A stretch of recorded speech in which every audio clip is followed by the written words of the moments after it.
we curse you. Negase ku bantu abakukolimidde abangi video zendabye, negase ku bantu abakusabira obubi kantu gwe. Ngawe muwulidde n'ebirala bingi ka full video nkalina mu maaso awo. Fifi da Queen avuddeyo n'atabukira Taata wa Champion Ogudo wamu ne Jack Promoter eyavuddeyo n'avuma mama wa Gravity omutujju bubi nnyo akatambi nako nkalina mu maaso awo gwe wenna atanaba kalaba. Kale nga bwe nkola fano konda boy UG ka video mbadde nsaba okampeleka like mu mutima mulungi simu mu mutima mubi gwe wenna tana subscribinga tugamba subscribinga obirenga wegatya ku family ya feno ya Wanda Boy UG. Nga nyongera okujjukiza Haji Miti ono nga mulombi wedduwa namba eri awo esembya 15 mu inboxing ajja kubanga kulombera edduwa ebizibu biterere ate nga yes Adik Property Consultants bagamba balina amataka gatandikira ku $1,000,000 so far yakafuna almost the house managers 2 abakagula amataka wano kumpi ne Kampala ne surroundings aina estates nga justice abakadama mweka mu inboxing ajja kuba kuyamba akubulire plan ziwetaaga okufuna ettaka oba kiki kyetagisa okufuna ettaka wano kumpi ne Kampala Matuga Kawanda ya mu inboxing namba ye naye eri awo. Kale katweyongerewo n'amawulire gaffe agalero olunaku olw'ejjo mundoza mukimanyi bulungi wabaddewo sagazi nyingi ku social media era abasinga temwaziwadde nnyo amatu naye nga zino ensonga ziri very vital. Okisegera ekintu ekyo mbulusi nvayo ne mbagamba ebintu ne bubirabanga ebyokusaaga ate wayitawo akabanga kanene ne mulaba blogger balala ne batandika okujja nga babyogerako ate ne bakola kino ba promoting wano okawo obisanga wano okawo ebikola ki we bitandika.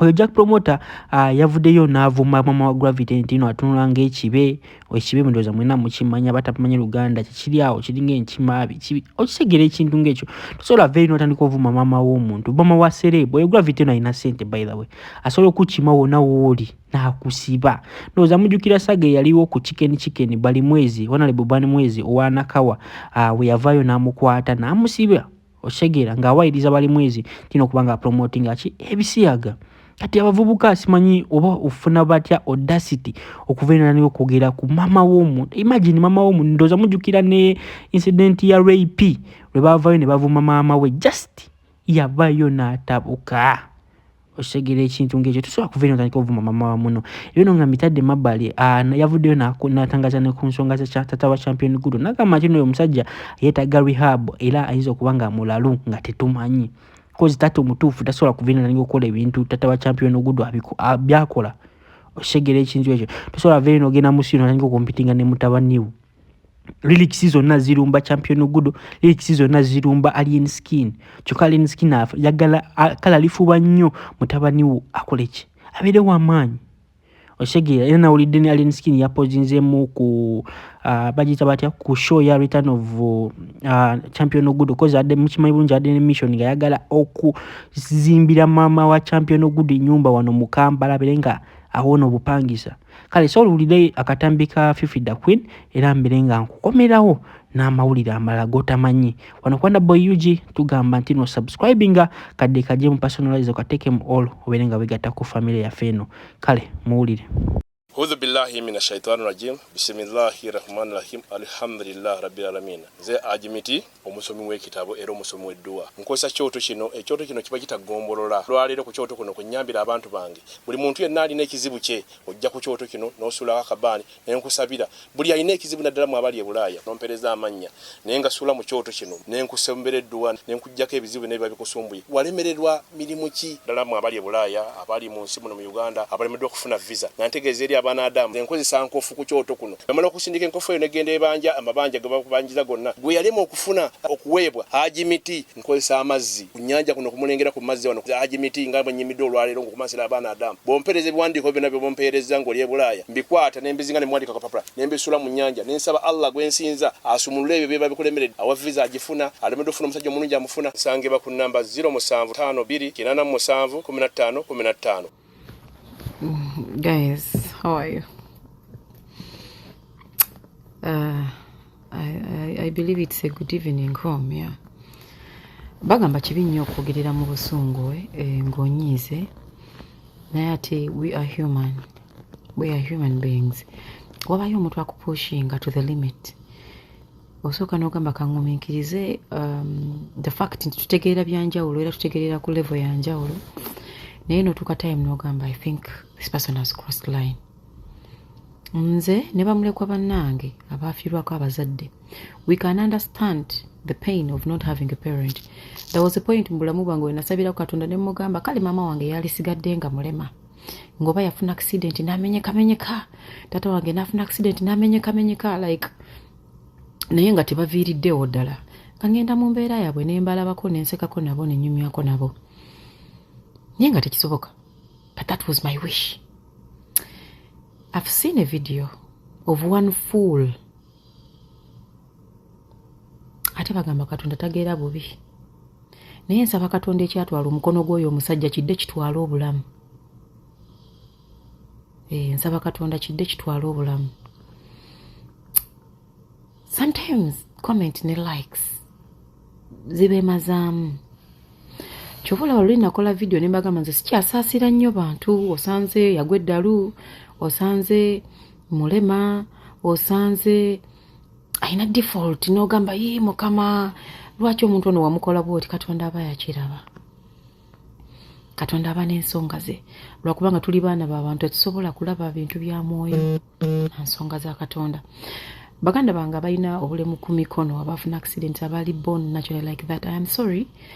Muyinza okufiiringa nga abali offended in this video, but I am not talking about you. I am talking about this one fool. Baganda bagamba lumala emmere balina balugera olugero silumanyi bulungi. Nakunuya n'ogamba Mukama maama wange naafa guno muguuna ne gusigala ku nsi, taata wange naafa guno muzimu ne gusigala ku nsi. Bantu mwe musose we muyina okukoma. Omukazi gw'ovuma nkimanyi tomulabanga nako maaso ku maaso, omulaba ku kamera, takuvumanga nako. If you have issues n'omwana we, vuma omwana we, but don't disrespect people's parents.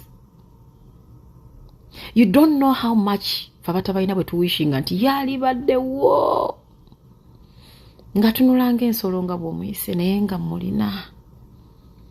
Nga nange nyimirira mu bantu ne ngamba maama wa Fifi the Queen wuuno naasituka ensi neemulaba. I don't care oba wuwo mulungi, I don't care oba wuwo mweru mata, nze yoyo Katonda gwe yampa. Mama tebamugula ku dduuka nti njagenda musuubule, otherwise trust me siri bulungi nnyo nze nkyasinza okuba omugaggamu, nze naaligenze ne ngula maama omulala singa waliwo chance eyo. But abantu nga mmwe mutwerabiza Katonda, abantu nga mmwe bebasanga ku makubo nga watugiddwa n'ofa, abantu nga mmwe bebatomere emmotoka olinagamba iye omuntu ono gwe batomedde abadde bali wa luguudo naye oli amukubye emmotoka n'adda n'emabega n'akufootola making sure nti n'omuzimu gwo gufa. Kantu gwe you deserve a painful death. Ogwana okufa obulumi, ogwana entaano okunyiga, ogwana emizimu okubonyaabonyeza emagombe eyo ng'otuuseeyo. Just because oyina ka smartphone akakalayisi. Mama wa gravity si yakuleetako obulemu ku mubiri gwo. Saba Katonda ekyatwala omukono kidde kitwala obulamu. Bwe kiba tekisobola butwala kikutwale ku street muntu gw'ozunge mpaka lw'olifa. Bantu mmwe muyitiriza, you overpush people. Mujja abantu mu gwa Katonda gwani. Like I had to call people abayinza okumanya and everyone was like Fifi, don't waste time. Do you people think sometimes? Nogamba kandowoozeeko amagezi amazaala agamwe gakola ddi. Omukazi atajja mu kamera, omukyala ajja mu kamera ku lw'omukwano gw'omwana.